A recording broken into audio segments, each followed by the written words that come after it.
Dass wir M&M's mögen, wisst ihr ja vielleicht schon.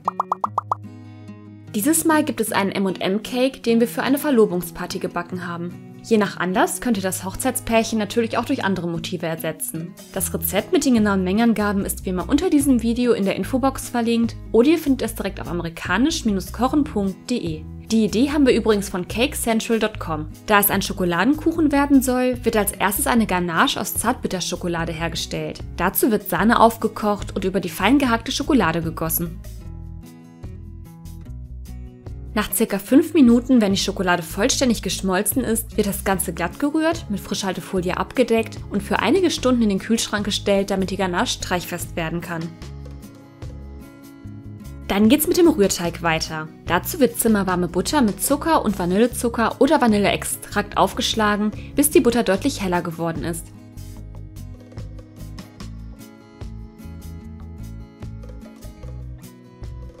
Wenn es soweit ist, kommen Eier dazu und werden so lange untergerührt, bis sie sich mit der Buttermasse verbunden haben. Die trockenen Zutaten bestehen aus Mehl, ungesüßtem Kakaopulver, Backpulver und Salz. Damit sich alles besser im Teig verteilt, sollte das Ganze kurz vermischt werden.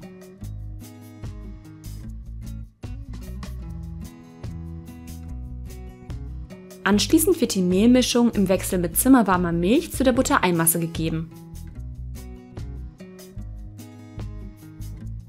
Wenn ein glatter Teig entstanden ist, wird er in eine rechteckige Springform oder einen Backrahmen von ca. 30 x 40 cm gefüllt. Bei 160 Grad Ober-Unterhitze wird der Kuchen anschließend im vorgeheizten Ofen 50 bis 55 Minuten gebacken.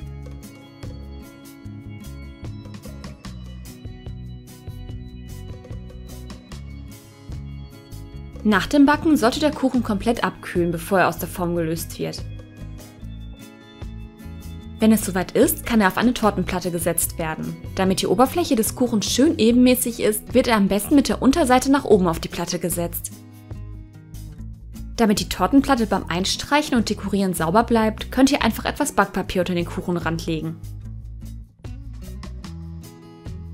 Wenn das geschafft ist, wird der Kuchen mit der Ganache eingestrichen. Falls euch eure Ganache zu fest geworden ist, könnt ihr sie bei niedriger Wattzahl in der Mikrowelle erwärmen oder über einem warmen Wasserbad.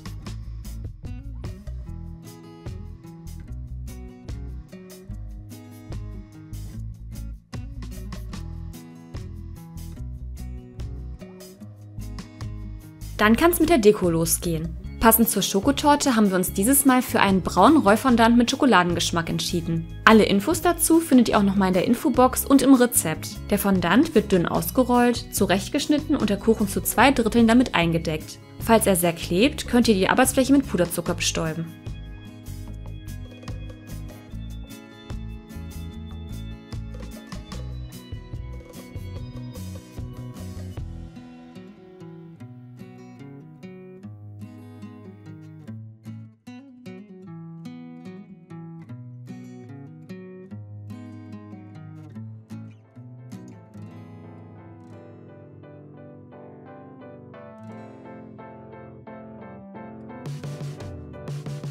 Den überschüssigen Puderzucker könnt ihr ganz einfach mit einem sauberen Mikrofasertuch entfernen.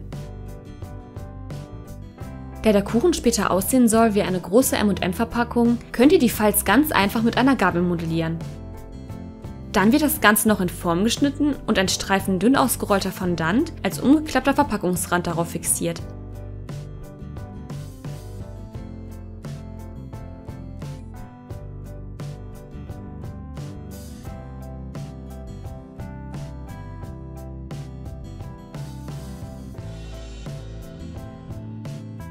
Im nächsten Schritt werden die Figuren modelliert. Dazu haben wir einen gefärbten Rollfondant und Zuckerkleber zum Fixieren verwendet. Ihr könnt die Figuren auch problemlos schon am Vortag modellieren.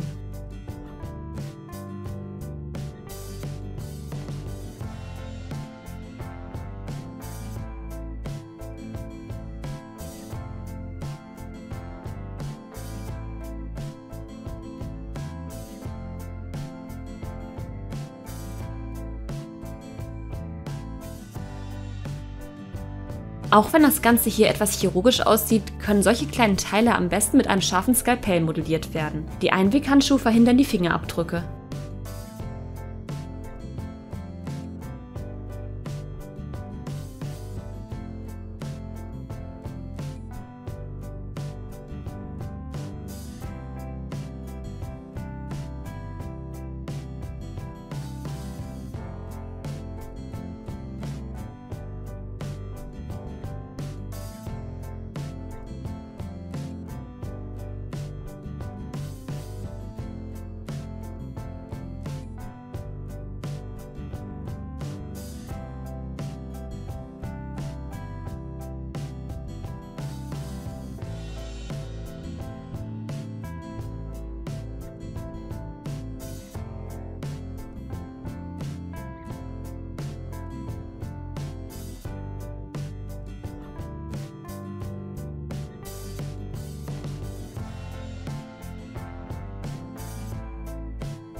Pupillen, Augenbrauen und Wimpern lassen sich prima mit einem schwarzen Lebensmittelstift aufmalen.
Dann müssen natürlich noch alle Teile auf dem Kuchen fixiert werden. Mit einer Glasschüssel oder einem Glas und einem Zahnstocher könnt ihr euch die richtige Stelle für den Schriftzug markieren.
Als Rouge könnt ihr zum Beispiel Puderzucker oder Speisestärke auftupfen. Zum Schluss werden die M&Ms auf dem Kuchen verteilt und mit weißer Zuckerschrift noch kleine Akzente gesetzt.